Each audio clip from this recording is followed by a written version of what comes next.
I've replaced 2 water heaters, patched 1 roof, rebuilt 3 car engines, and torn out an entire kitchen floor over the decades. Never in a million years did I expect my own kids to be the ones who left me completely alone on the operating table at 78. My name is Albert Walker. I'm 78 years old. Spent 40 of those years as an engineer.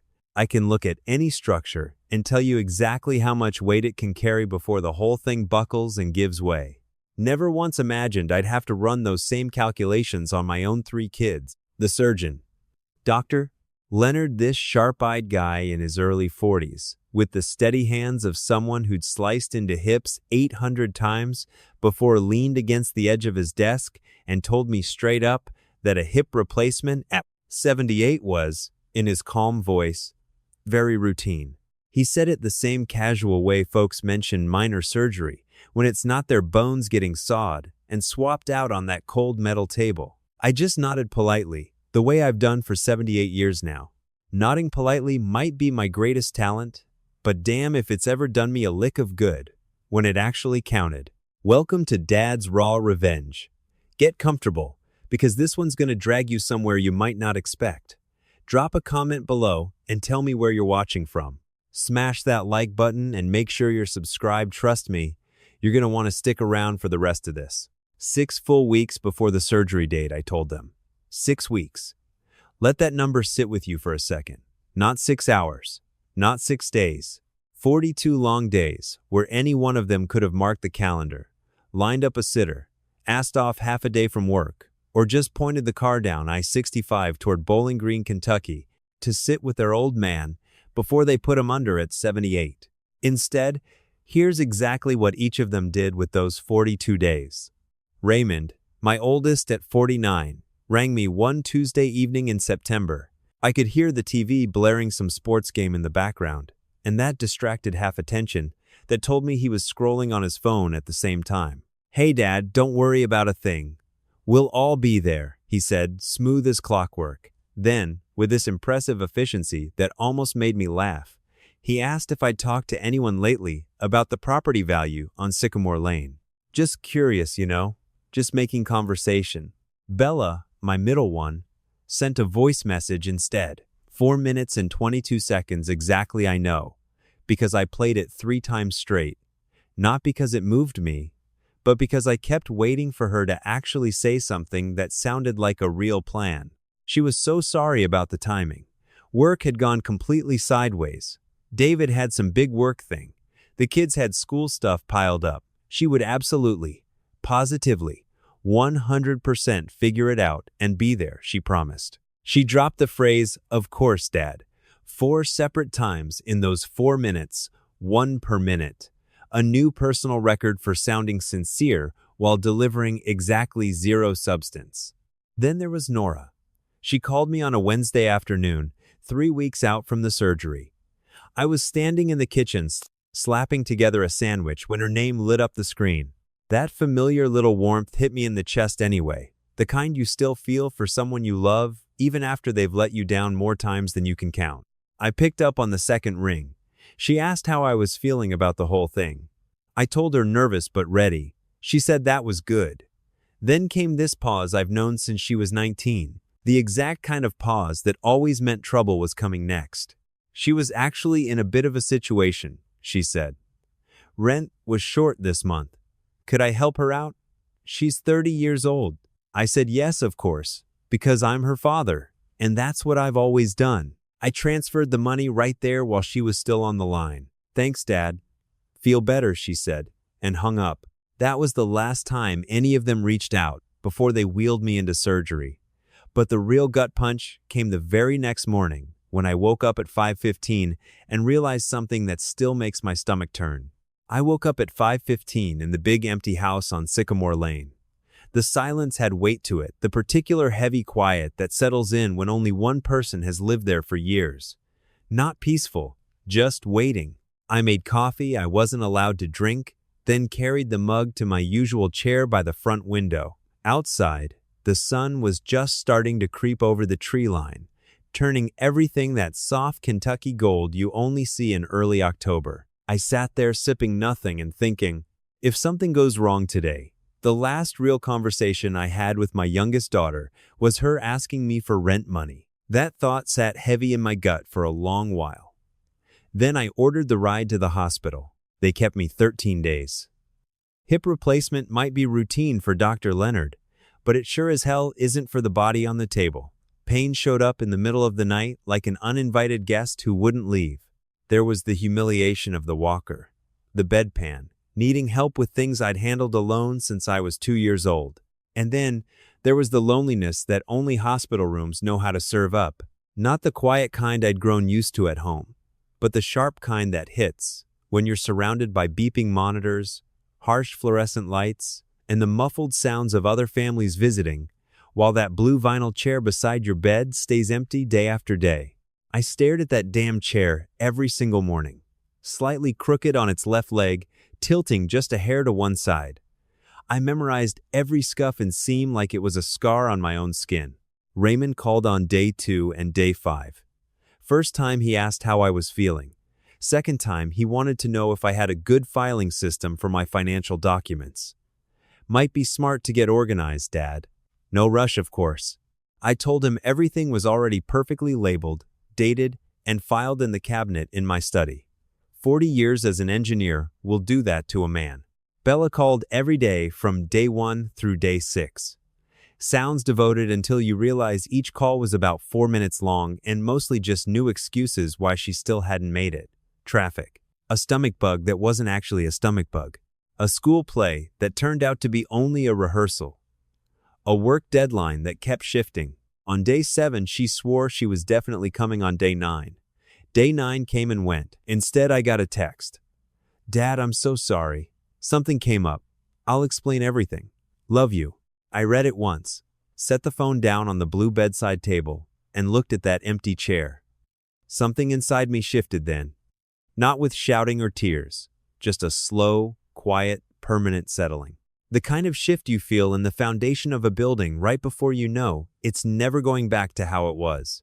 Nora never called again after the money. On day 7, Gloria, the no-nonsense nurse in her mid-50s, who'd clearly seen every flavor of human mess this world can dish out, came in to check my vitals. She noticed the empty chair right away, looked at me with those kind but tired eyes and asked gently, "Do you have family, Mr. Walker?" I smiled and said yes. She nodded the way people do when they hear the words but understand the truth underneath. Before she left, she gave my hand one quick squeeze and said, "You press that call button anytime, okay?" I've thought about that squeeze every day since. On day 13, Dr. Leonard signed the discharge papers, called my recovery excellent, and shook my hand. A volunteer wheeled me out in the mandatory hospital wheelchair. I called an Uber from the curb. The young driver, Tyler, asked if I'd had a good stay. I told him it was a hospital. He laughed. We rode the 20 minutes back to Sycamore Lane in the kind of comfortable silence you only get when both people know words aren't necessary. He helped me to the front door with my bag. I thanked him. He gave me that quick young man nod that says he senses something heavy but doesn't quite know what. I stood on my own porch for a long moment before going inside, hip aching, walker in one hand, white pharmacy bag in the other. No real reason to pause there like some stranger waiting to be let into his own home. But I did. I looked at the door I'd hung myself back in 1989, the brass handle I'd replaced twice, the little crack in the upper left panel I'd been meaning to fix for years. Then I went in. The house was exactly as I'd left it 13 days earlier. That sounds simple. It isn't. When you live alone and come back after nearly 2 weeks to find everything untouched, no one watered the plant on the kitchen sill. No one grabbed the mail piling up. No one even sat in the space where you live. It hits different. I set the bag down and moved carefully through the kitchen. Body still negotiating every step. Filled the kettle, set it on the stove, stood at the window looking out at the backyard. The rose bushes along the south fence, the old oak, the wooden bench I built 20 years ago that had survived every Kentucky winter since. Everything exactly where I'd left it. My mind kept drifting back to that blue vinyl chair in room 114, sitting empty day after day, to Gloria's gentle question and the smile that cost me more than I've named yet, to Nora's quick, "Thanks, Dad, feel better," and the dead silence right after. I thought about what it really means to love your kids. I've always loved mine the way I build things carefully, with the right materials, paying attention to what lasts. Not for show, not because the stakes were suddenly high enough to perform. Love isn't a transaction. It isn't something you only deliver when it might get you something back. I carried my tea to the worn armchair by the window, the one with the right armrest rubbed smooth from 30 years of my elbow resting there. Sat down. The October afternoon light slanted in low and golden, carrying that slight melancholy edge it gets this time of year. I sat there with that cup of tea, getting cold, staring at the rose bushes I planted the year the house became mine. And I finally understood one brutal truth. The only person left I could count on to protect what I'd built wasn't blood. Eventually, I finished the tea, set the cup down, and picked up the phone. Not to call Raymond, not Bella, not Nora. I called Michael Simmons, my attorney of 26 years. It was time to do a little engineering. 6 weeks after my discharge, I called all 3 of my children and invited them to dinner. I wasn't performing weakness. I wasn't laying a trap exactly. I was simply allowing them to show me who they were, and then I was going to remember it. I made the cornbread from scratch, the way their mother used to. Some recipes are memories, and I was generous enough to share mine. I set the table with the good place mats, put on old train music low on the stereo. By every visible measure, I was just a warm, 78-year-old man, glad his family had come. Raymond arrived first, like always. He came through the door with a bottle of red wine that probably cost $40 and the specific energy of a man who had rehearsed his entrance. He hugged me a beat longer than usual. Then his eyes moved across the living room, the crown molding, the fireplace, the built-in shelves I installed myself in 1987 into the kitchen, the renovated countertops, the appliances, back to the living room. A quick professional assessment disguised as a warm smile. "The place looks great, Dad," he said. "It's the same as it's always been," I replied. "I know. It looks great." Bella arrived essentially on time, breathless, carrying a store-bought peach cobbler. The gesture of a woman who knows she owes more than a cobbler but hopes a cobbler will do. She hugged me for a long time. I could feel her relief at finding me upright and functional. Then she sat down and, with the careful architecture of someone who had been rehearsing for 6 weeks, began to explain the hospital. I won't recount it in full, because it doesn't deserve the dignity of a full recounting. There were references to a stomach bug, to David's work schedule, the kids' school calendars, to a plumbing issue I'm confident never existed. She used the phrase, "I felt terrible about it," 3 times, which is always interesting, because people who truly feel terrible about something usually move heaven and earth not to do it. I listened to every single word with the patience of a man who has spent 40 years reading engineering reports. I absorbed the information without reacting, filed it accurately, and drew my own conclusions in private. I told her I understood completely. She exhaled. I passed the cornbread.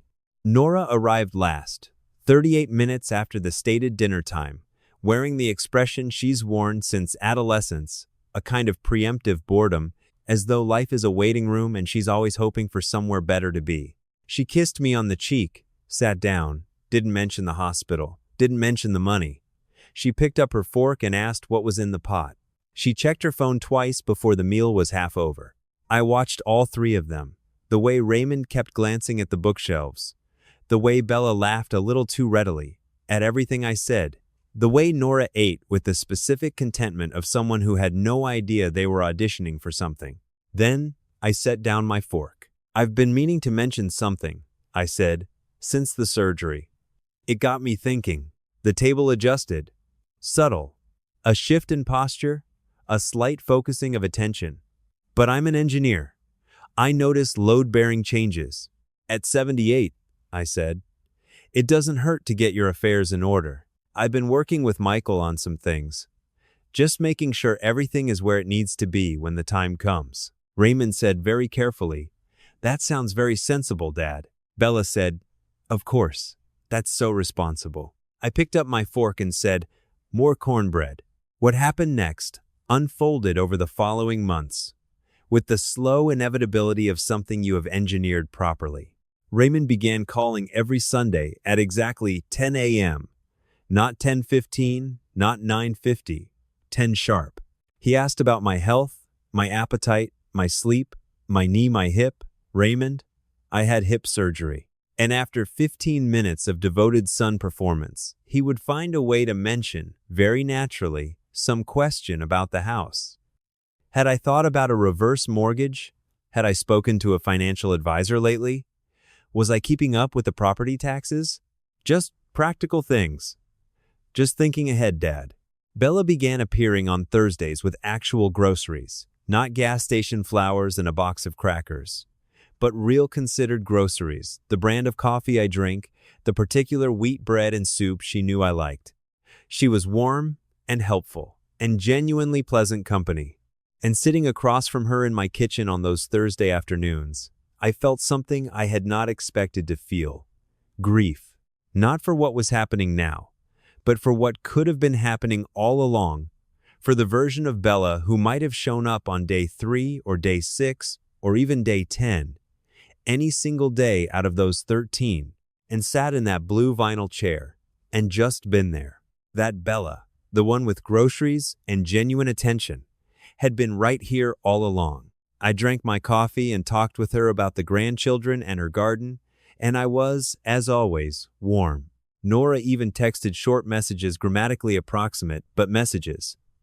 Hey Dad, how are you? Cold out there. Stay warm. And once memorably a photograph of a sunset with no accompanying text whatsoever, which I think was her version of poetry. I responded to all of them with full sentences and appropriate punctuation, because I am 78 and I was raised right. They called. They visited. They performed the devotion they should have offered freely, now offered as an investment. I accepted every visit. I cooked. I laughed. I asked about their lives. I never mentioned the hospital. Not once. Not a single reference. Not a sideways comment. Not even the careful silence that signals unsaid things. I gave them nothing to defend against, nothing to apologize for, nothing to negotiate with. The hospital had happened. I had processed it alone, the way I have processed most things in my life. I did not need them to apologize. I needed them to understand. And understanding, in my experience, is best achieved not through conversation but through consequence. The consequence was already written. Michael had the papers. Thursday in March, 5 months since the surgery, and I am sitting on my front porch on Sycamore Lane with a cup of coffee and the specific satisfaction of a man who has his affairs very much in order. The Kentucky morning is doing what Kentucky mornings do in March, arguing with itself about whether it's still winter. The dogwood in the front yard is considering blooming. The Harrow boy, 2 houses down, is attempting unsuccessfully to start a lawnmower. A cardinal sits on my porch railing for 11 seconds, regards me with the frank indifference of a creature that owes no one anything, and departs. I think about that cardinal more than is probably rational. My hip feels good, better than good. Dr. Leonard did fine work. I walk 2 miles every morning now, which is more than I walked before the surgery, which perhaps means the whole ordeal has done me some mechanical good, even if it confirms certain structural weaknesses elsewhere. I have always been better at noticing structural weaknesses than most people. It is the engineering background. I made a donation last month to the Hospital Foundation, a specific fund for patient comfort and care, the kind of fund that buys warm blankets and better chairs for rooms where people wait alone. I made it in the name of Gloria, the nurse who squeezed my hand. I did not tell anyone. I did not need to. There are 3 charities in my will now where 3 children's names used to be. The first is a veterans organization out of Louisville, men and women who held things together when no one came for them either. The second is an engineering scholarship at Western Kentucky University, because I believe in building things that last, and a young mind with the right tools is the most durable structure I know how to fund. The third is a children's hospital fund, which I chose because children did not choose to be in hospital beds. My house on Sycamore Lane, 4 bedrooms, original hardwood, crown molding I installed myself in 1987, the rose bushes along the south fence that have been blooming since 1995, goes with the estate to be liquidated for those same charities. Michael knows. Michael has known since October. Michael is a patient and precise man, and he will handle everything exactly as I have specified. There is one additional document in the file, a letter, one page written by hand in my drafting print. The small, clean lettering of a man who spent 4 decades making sure his measurements were readable. It is addressed to Raymond, Bella, and Nora to be opened after. I will tell you what it says. It says this. By the time you read this, you will have questions. I want to answer the one that matters most, because I was an engineer for 40 years, and I believe in accurate information. I was in the hospital for 13 days following my hip replacement surgery. The surgery was on October 4th. I was discharged on October 17th. I came home in a car I ordered from my phone. I told you the date 6 weeks in advance. I want to be precise about that. 6 weeks. I don't write this with anger. I write it because I believe you deserve to know the exact load-bearing reason for every decision in this document. In engineering, we call it transparency. In a family, I suppose it goes by other names. The house was built well. I maintained it carefully. I hope the charities find it useful. I love you. That part never changed. Albert Walker. Bella arrives at 11 with coffee cake and the specific brightness of a woman who has decided this will be a good visit. She is wearing the yellow jacket she knows I like. She comes through the gate calling Dad, even though she can see me plainly on the porch, which is a habit she has had since she was 7 years old, and which I have always found privately endearing. She sits in the other porch chair.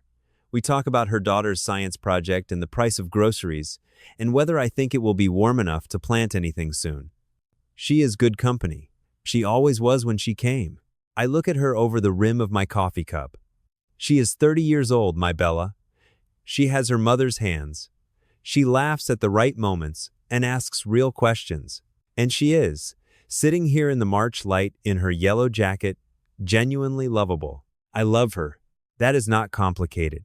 You can love someone and still change your will. You can love someone and still let consequences be consequences. You can love someone completely and honestly and still refuse to pretend that 13 days of empty chairs was something other than what it was. She doesn't know. She has no idea. She thinks she is here drinking coffee with a grateful father whose esteem she has rebuilt, whose estate she is slowly, carefully, warmly inheriting. She thinks the Thursday groceries and the Sunday calls and the yellow jacket have been working, and in the ways that matter, the human ways, the father ways they have. They gave me back a version of my children I had stopped believing existed. I am grateful for that. The paperwork just doesn't know about the yellow jacket. Raymond calls at 10 on Sunday as scheduled. We talk for 18 minutes. He asks about my sleep. Good. My hip. Raymond. My appetite. Excellent. I made pot roast again. And then right on cue, as reliable as a load calculation, he mentions that a house 2 streets over just sold for considerably more than expected. Just interesting, he says. Just something he noticed. Just thinking about the market, Dad. I say. Anyway, he says, I just want you to know we're all here for you, whatever you need. I look out my window at the dogwood, which has made its decision and is beginning to bloom. Right on schedule, whether anyone asked it to or not. I know you are, Raymond, I say. I know. Nora calls on a Tuesday. This is unprecedented. She asks, without preamble, whether I want to get lunch sometime. Just the 2 of us. She says she's been thinking about things, and this lands differently than anything else has landed. She says, I feel like I don't know you that well, Dad. Is that a weird thing to say? I sit very still for a moment. It is, in fact, not a weird thing to say. It is the truest thing she has said to me in recent memory. It is also, I note, with the detached clarity of a man who has already filed his paperwork approximately 5 months too late. But I am her father, and I am 78, and the dogwood is blooming. It's not a weird thing to say, I tell her. I'd like that very much. We went for dinner the following Saturday. She orders pancakes. I order eggs. We talked for 2 hours in a way we have never quite talked before. Not about money, not about inheritance, not about the careful performance of family duty, just talking. She tells me about a man she's been seeing, which is new. She tells me she's been thinking about changing careers, which is also new. She asks me about engineering, what I actually did, what I actually built, in a way that suggests she is genuinely curious and had always slightly forgotten to ask. I tell her about the bridge project in 1987, the water treatment facility, the time a miscalculation in a stress test cost us 3 weeks, and I had to present the findings to a room full of men who were considerably less gracious about mistakes than I try to be. She listens. She laughs in the right places. She says, "I didn't know any of that." "You didn't ask," I say gently, without accusation, simply accurately. She is quiet for a moment. Then she says, "I'm sorry I didn't come, Dad. To the hospital. I've been trying to figure out how to say that for months." I look at her across the diner table, my child. Pancakes going slightly cold, and I feel the full, complicated weight of being a parent. The love that doesn't require deserving. The wound that doesn't require drama. The forgiveness that is not the same thing as forgetting. "I know," I say. I do not say it's fine because it was not fine. I do not say don't worry about it because she should somewhat worry about it. I do not say the will has been changed and none of you are in it anymore. I say, "I know," and I mean it, and I pick up my coffee and we keep talking. It is a Saturday morning now, early April, and I am in my garden on Sycamore Lane. The rose bushes along the south fence are coming back. They come back every year, which is one of the things I love about them. No drama, no announcement, no requiring anyone to notice. They just come back. I planted them the year this house became mine, and they have outlasted more than I expected them to outlast. And they will very likely outlast me, which I find not sad, but reasonable. I am 78 years old. I had my hip replaced. I came home in an Uber. I changed my will. I have had pot roast with my children several times since, and they are, in the ways that remain available to them, good company. They think they are inheriting this house. They are inheriting Saturday mornings if they want them. They are inheriting cornbread and the occasional phone call, and a father who, in spite of everything, remains warm. That is what is available. That is what I have to give. The paperwork is in Michael's department. The cardinal is back on the railing. Same one maybe? Probably not. Either way, he's regarding me with that frank, regal indifference. A creature unburdened by expectation, owing no one a visit, arriving and departing entirely on his own terms. I raise my coffee cup at him. "Morning," I say. He stays for 9 seconds, then he's gone. I go back to my rose bushes. The thing about engineering, the thing that people who haven't done it often don't understand, is that the most important work is invisible. It's the calculation before the pour, the stress test before the build, the measurement that looks like nothing until the structure stands for 50 years, and everyone has forgotten to wonder why. I built my house well. I maintained it carefully. I planned everything, documented everything, filed everything and labeled folders in a cabinet in my study. When the time comes, Michael will open a file, make some calls, and everything will go exactly where I decided it should go. In October, sitting in my kitchen with a cup of tea and a walker, and 13 days of clear information about the people I had raised, in engineering we call it a sound structure. My children, God love them, will call it something else entirely, but I will not be there to hear it. And somehow sitting here in the April morning with my coffee and my rose bushes and the ghost of a cardinal on my railing, that is the least troubling thought I have had in a very long time. The will is written. The rose bushes are blooming. Everything is exactly where it needs to be. If you enjoyed this story, hit that like button, subscribe, and share your thoughts in the comment below. I will see you on the next one.